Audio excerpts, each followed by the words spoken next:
Hello, I'm CJ Wellerman. Please make sure you subscribe to our show. Now let's get into it. 2 years ago, the world's leading authority on genocide issued an unambiguous warning when he said the preparation for genocide in India is well underway, due to the actions and hateful rhetoric of the Hindu nationalist government.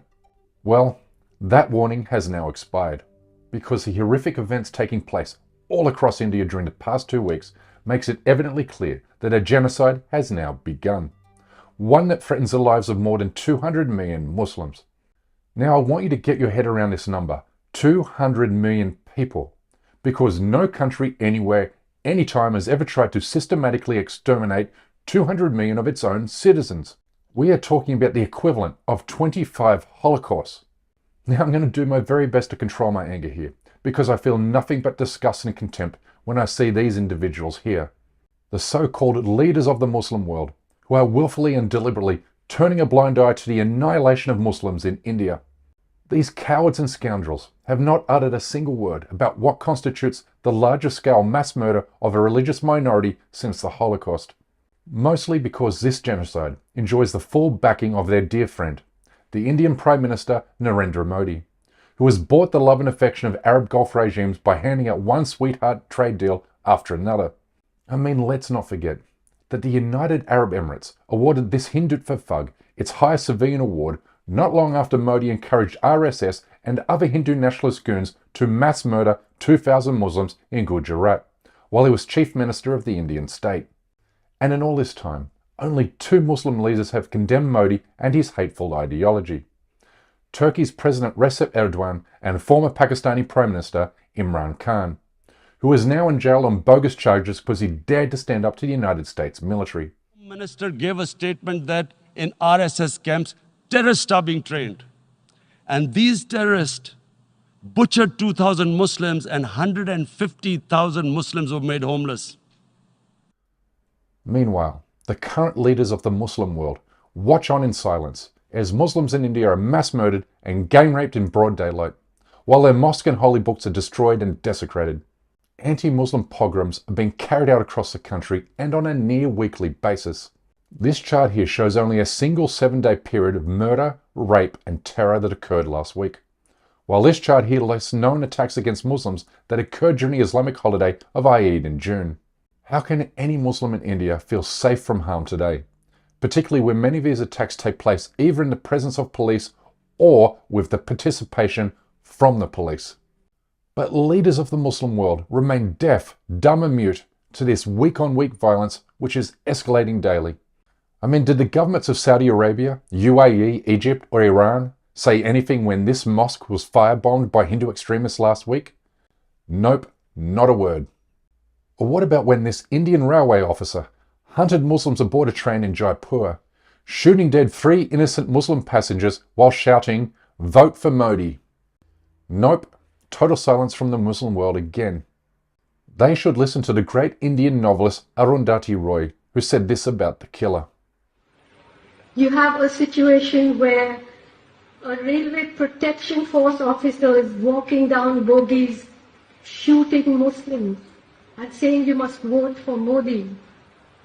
And it's a mistake to think this person is mad, this person is sane, this person is just absorbing all the propaganda day and night that's coming out at him. It's important to acknowledge that each one of his Muslim victims led meaningful lives and families. One of those killed was the imam at his local mosque in Pune. तो उसने बताया कि सब कुछ ठीक है यहाँ पे, पुलिस वाले हैं यहाँ पे मौजूद। तकरीबन 12:30 से 12:30 के बीच में ये हादसा हुआ उनके साथ। कुछ गुंडों ने आकर के, या दहशतगर्द कह लीजिए, उन्होंने आकर के मेरे भाई पे हमला करके और उनको शहीद कर दिया। But before we go on, we urgently need your help to counter injustices in the Muslim world, and we can't continue this effort without you. So please consider supporting my journalism at patreon.com/CJ Wellerman. Our program is made possible only because of the support we receive from our wonderful patrons. Please join them in helping me bring their stories to a wider audience. Thank you. Now back to our show. The attacks we have covered here don't even scratch the surface. We just don't have the time to cover every single one of them. But it's totally unacceptable that Muslim leaders said nothing and did nothing after Indian government-backed Hindu extremists attacked this mosque in Gurugram last week and murdered its 19-year-old deputy imam. And nor did MBZ, MBS, CC and Co. say anything when the Indian government bulldozed more than 300 Muslim-owned homes in Haryana last week, leaving hundreds of Muslim families homeless and on the streets. Instead, they turn a blind eye to their suffering, offering only a cold heart to this Muslim woman who stands over the ruins of her demolished home, which have been bulldozed by the Indian regime as a form of terror and collective punishment.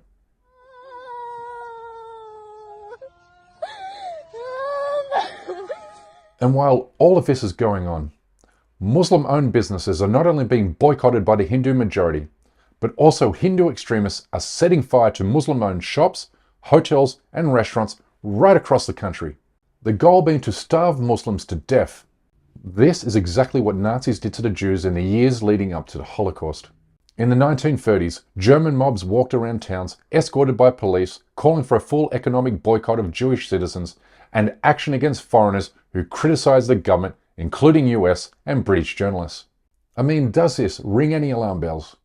My Twitter account and this YouTube channel has been banned in India by the Modi regime because I expose its human rights abuses against Muslims. So mark my words, we are less than a year away from a full-scale Muslim Holocaust. And what's happening to Muslims in India today is the exact same thing that was happening to Jews in 1940, the year before the Nazis enacted their final solution. But whereas the Western world mobilized its forces to crush Nazism and save the Jewish people, the Muslim world and Western world can't even raise their voice for Muslims in India. Now I want you to imagine you're a Muslim living in India at the moment. I want you to imagine what they must now endure on a daily basis, as they are confronted by armed street gangs, lynch mobs and Hindu radicalized cops who act no different to Hitler's SS. But when you think about that, I want you to watch a series of speeches that were given by right-wing Hindu leaders during the past 7 days. In each of these clips you're about to see, the speakers are calling on Hindus to arm themselves with guns and swords to mass murder Muslim men, women and children.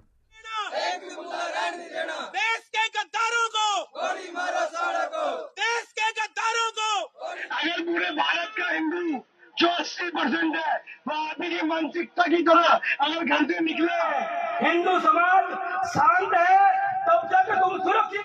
When I watch these speeches and see these acts of mass violence, all I can think about is the total absence of courage from the Muslim world to speak out on behalf of Muslims in India. After all, the governments of Muslim countries had no difficulty in condemning this racist lunatic who set fire to the Quran in Sweden. Some even called for a boycott against Swedish-made products. But where are the calls to boycott India? And look, I don't mean to be flippant here, and nor do I intend to make light of acts desecrate holy books. But at the end of the day, books are replaceable, humans are not. I mean, the Kuwaiti government responded to the Quran burning protests in Sweden by producing 100,000 more copies of the holy book. But needless to say, it's impossible to replace the lives of murdered Muslims. The failure of Muslim countries to speak out against the persecution and genocide of Muslims in India and Kashmir is the ultimate betrayal of Muslims and Islam, period. And to that end, MBS, MBZ, CC et al. Now have Indian and Kashmiri Muslim blood on their hands, because silence is complicity. Wait, these governments are not even silent. They are making deals with Modi on territory where Muslims are being slaughtered. Which is why we must speak out as loud and often as we can for persecuted Muslim minorities. Our show will always remain committed to that. Anyway, that's my time for today. Please don't forget to subscribe to the channel, and we kindly ask you please support our effort to expose and confront injustices in the Muslim world by becoming a member of this show at patreon.com/CJWellerman. We can't produce, sustain and grow this show without your help, and we offer exclusive benefits to those who do. But for now, good night, good morning, wherever you are, and stay blessed.